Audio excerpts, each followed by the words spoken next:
Bonjour les gars, j'espère que vous allez bien. Nouvelle vidéo du jour où là on va parler encore d'une fois de l'analyse des crypto-monnaies et des grosses capitalisations comme Bitcoin, Ethereum et Solana. On part directement sur les crypto-bubbles. Ce qu'on peut voir, c'est que déjà aujourd'hui on a une belle journée dans le vert. Sans parler de la journée d'hier, j'ai pas fait de vidéo, on était dimanche, dimanche est mon jour de repos.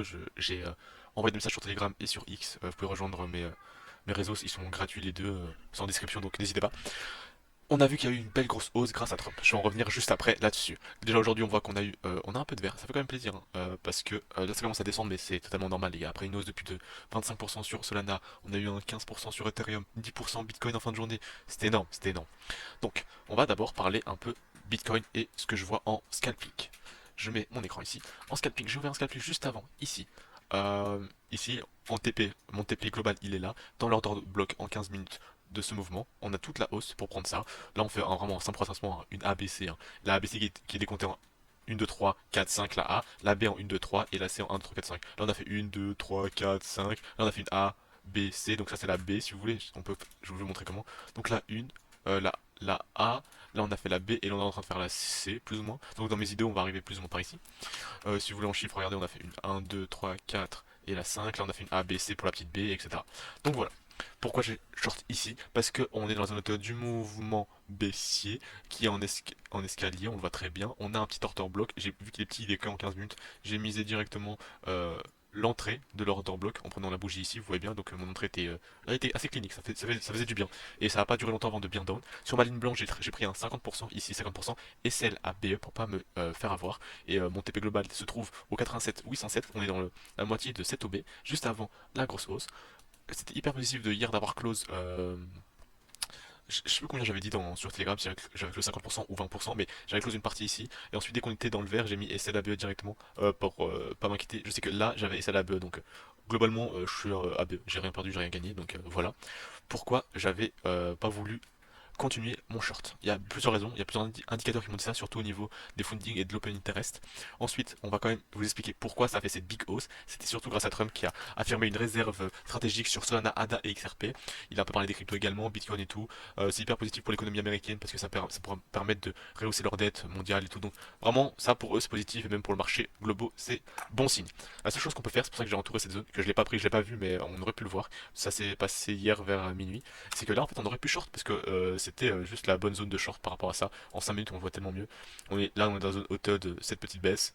Donc c'était parfait pour short et pour continuer le mouvement avec SLIC close. Ça aurait fait un super setup et on aurait dû TP ici, je vous montre directement. On aurait dû prendre vers là, attendez. Faut juste que je trouve elle où ma zone hauteur exactement, pas dire de la merde. Elle est même un peu plus basse. Donc ici on prend cette mèche pour on concorde juste zone hauteur tout seul les gars, c'est pas worse. Il faut prendre zone hauteur plus un truc qui concorde. Là pourquoi j'ai mis aussi haut parce qu'il y a une mèche. Si on prend juste la zone toute seule, c'est trop simple. Il faut aussi trouver des éléments qui concordent pour nos aiguilles, que c'est dans la bonne direction dans laquelle on va. Et le TP, on aurait juste dû le prendre dans la moitié de notre OB ici. Donc, je prends mon petit rectangle, je trace mon OB, plutôt comme ça, et on prend la moitié de celui-ci. Donc là, ça nous aurait fait un petit RR de 1. Non, même pas, attendez. Voilà, un petit RR de 2,96. Ça aurait été clean, ça aurait été propre à dire. Je l'ai pas pris donc je l'ai pas tracé. Je l'ai pas écrit parce que pour pas garder, je garde toutes mes traces ici de mes trades. Ensuite ici on a vu qu'on est remonté, c'était propre. Prendre un angle là-dessus ça aurait été un peu short au vu du marché et tout, parce que ce que j'aime pas, personnellement, c'est trade après un gros mouvement les gars, on parle du Bitcoin hein, quand même. Il est où à petite échelle? On a pris un 11% en 2h20. Je sais pas, vous en rendez compte, c'est quand même énorme hein, sur Bitcoin. Hein. Mais bon, là on fait une petite descente, c'est super bien. Niveau des funding et tout, je vais vous montrer juste après ce qu'on en pense, donc rien à dire là-dessus. Ethereum, je sais qu'on est super bien remonté hier, regardez-moi ça. Ethereum a fait une super belle remontada. Là aussi, Ethereum est dans une zone déjà de longue. Hein. À mon sens, c'est déjà une zone de longue. Si on se met en 4 heures, la bougie, on a tout ravalé, on a tout pris, elle est super clean. On doit sûrement avoir des indicateurs. Là, ça nous fait un petit OB qu'on peut peut-être rebondir à la limite dessus, qui est super beau.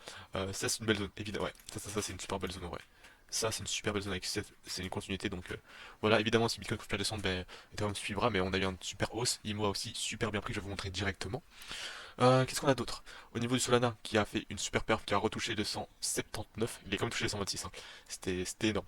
Donc à voir, lui, je pense qu'il va quand même descendre un peu légèrement parce qu'il y a plus de dégénérés dedans. Donc voilà, rien de spécial à dire. BNB, on est beau. Ah, c'est vrai que j'avais pas regardé mon trade sur le ARB, ça fait un petit moment. On est en gain, c'est super bon hein, ce que ça se passe dessus. Les alts, globalement, sur Total 3, on regarde, hein, c'est super propre hein, ce qu'ils font.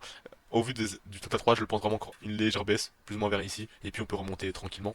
Autos qui a été super impressionnant, il y a un 50%, je pense que c'était la top perte de la journée d'hier. Regardez-moi ça, 50, ouf même plus, mais c'était pas vraiment hier, ça c'est quelques jours avant. Mais bon, ça nous a quand même fait un 60, 76% de gain, c'était super propre. Là on a une petite journée dans le rouge, mais rien par rapport à la journée d'hier qui était hyper verte, ça fait du bien. Il faut retracer légèrement pour mieux remontrer, pour que ce soit plus sain, sinon les baisses sont catastrophiques, hein. On l'a bien vu. On l'a bien vu. Au niveau du Bitcoin, qu'est-ce que je verrai en high time frame? On commence à former un pattern de bottom et c'est super clean. Donc on se précipite pas, mais on le forme petit à petit. Et en plus, on a eu deux grosses hausses, une petite baisse. Et voilà, là, ce qu'on fait, c'est vraiment propre. C'est vraiment super propre. Donc rien à dire là-dessus, faut pas se précipiter, faut rien faire de spécial. Là, je m'attendais pour short cette zone-là, mais bon, on n'est pas revenu, on est directement parti. Donc voilà, rien d'impressionnant. Là, je vous ai dit un peu tout là-dessus sur les charts directement. On va partir sur high block, on voit quoi en 15 minutes? On voit que les big whales ne font rien. On voit que les micro whales ont légèrement vendu, mais rien d'impressionnant. Elles ont vendu un tout petit peu, mais elles ont pas trop drive cette baisse, à mon sens. Je vais vous expliquer pourquoi. Et on voit un petit achat des micro whales. Donc ça, c'est peut-être les micro whales, et ça, c'est peut-être les. Non, ça c'est les micro whales, pardon, et ça c'est les retails. Qu'est-ce qui s'est passé? On voit bien qu'elles ont été très stables, très clean, elles n'ont pas grand chose fait en spot. Donc ce mouvement pour moi a été surtout drive par les particuliers et le trading. Les shorts qui sont fermés et les longs qui se sont fermés, etc. Tout ce qui s'est fermé a permis de drive ce petit mouvement ici. Là on a eu du rachat en masse des whales et des micro whales, c'était super bien. Parce que la news était super bullish pour une fois. Avec Trump, ça faisait du bien. Ce qu'on peut dire aussi au niveau des funding et de points d'intérêt, on a eu beaucoup de funding négatifs il y a quelques jours, mais là c'était hier, enfin il y a 2 jours et hier. On voit bien que c'est ces funding là avec ça qui était pas très rassurant justement. On voit ici qu'on avait une hausse et une hausse, c'était hausse et hausse. Avec la hausse et la hausse, on voit bien que c'était des longues qui s'ouvraient. Donc d'où là il y a eu des longs qui sont fermés ensuite, des shorts qui sont aussi ouverts et puis qui sont fermés. Donc c'est pour ça que là il y a eu beaucoup de volatilité uniquement grâce au futur. Donc rien d'autre de spécial à dire. Aujourd'hui on a quand même le PMI en termes d'information économique manufacture des US. Cette semaine aura beaucoup d'informations et de news économiques qui sont pas spécialement centrées pour les cryptos, mais qui peuvent montrer un marché qui est stable et qui est correct. Donc ça, c'est positif pour le marché global. En termes de liquidation, on a pris beaucoup avec cette big hausse, ça faisait du bien, on a liquidé beaucoup de gens qui shortaient le marché. Voilà, c'était super bien. On a encore un beau pic au-dessus qu'on a front run, donc c'est super bien pour que la prochaine hausse, on va remonter avec tout ça. Là, je suis en une week. Moi, ma zone où je cherche à TP, c'était plus bas. Là, on voit bien qu'on a pris quand même un petit cluster. Ma zone, moi, elle était vers la 98 700. C'est plus ou moins vers ici que j'avais mis mon TP. Il n'y a pas de grosse liquidation, on voit que les plus grosses sont plus bas. Je pense que si on se met en low time frame, pardon, on voit bien qu'au-dessus c'est ce qu'on a le plus et on a un petit pic en dessous de cette hausse. Parce que les gens ont trade en futur cette hausse, hein, évidemment. Donc voilà, je vous ai fait un peu le topo et vu hier et ce qui se passait le week-end. Il est actuellement 16h10, donc je l'ai fait un peu tard aujourd'hui. Veuillez m'excuser pour ça. Prenez soin de vous et faites attention vous les gars. Les marchés financiers sont pas faciles à faire, donc attention et ne prenez pas trop de risques.